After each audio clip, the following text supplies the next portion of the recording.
Salut la team 225, aujourd'hui on se retrouve pour nouvelle vidéo. Qui dit nouvelle vidéo dit nouveau concept. On est aujourd'hui le 11 juillet, et les gars, cette période est synonyme de mercato sur l'échiquier mondial.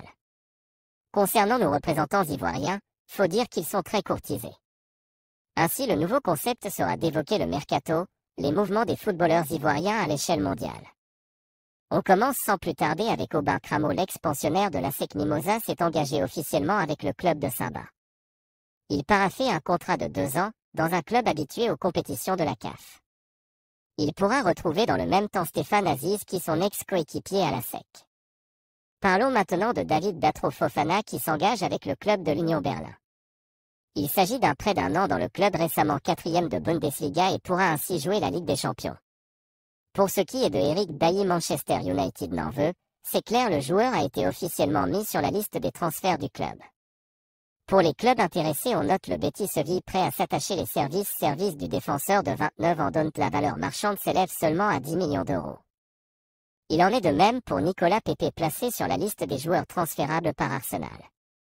Ceci étant dit, il n'attire pas les convoitises de quelconque club à ce jour. Transfert en bonne voie, c'est celui de Abakar Silla. En effet, le défenseur ivoirien, suite à sa belle saison avec Bruges couronné d'un titre de champion de Belgique, ce dernier attire la convoitise de Strasbourg, qui aurait déjà un accord avec le joueur. Une offre du club a même été formulée mais refusée. Le club belge s'attend à une deuxième offre de la part du club de Strasbourg, récemment racheté par le dirigeant de Chelsea.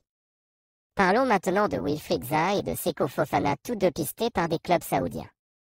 Pour Seko, le départ à Al Nassr semble être acquis après la récente signature de Brozovic. Il ne reste que de petits détails à finaliser pour rejoindre son compatriote Ghislain Conan. Pour Zaha, lui, c'est Al Ettifaq, le club de Steven Gerrard, qui pousse pour le convaincre de signer. Toutefois, le dossier s'annonce complexe au vu des prétendants, à savoir la Lazio, Fenerbahçe, Al Nasser et même Crystal Palace, qui poussent pour conserver leur atout majeur.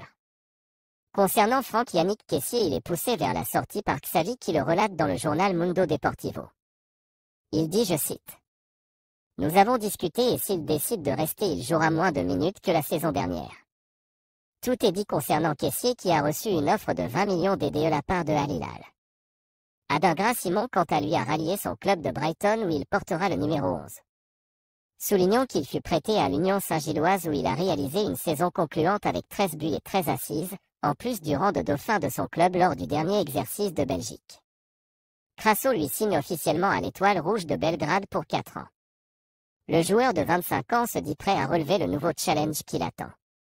Diakité Oumar s'envole en France du côté du stade de Reims pour 3,5 millions d'euros, avec notamment un pourcentage des à la revente. L'attaquant de 19 ans pourrait remplacer Balogun, parti à Arsenal. Enfin, Eboué Kwasi quitte Genk pour rejoindre un club de D1 portugaise. Ce sera tout la team. Si vous aimez ce genre de contenu, dites-le moi en commentaire et n'hésitez pas surtout à partager la vidéo, à vous abonner à ma chaîne et à la liker.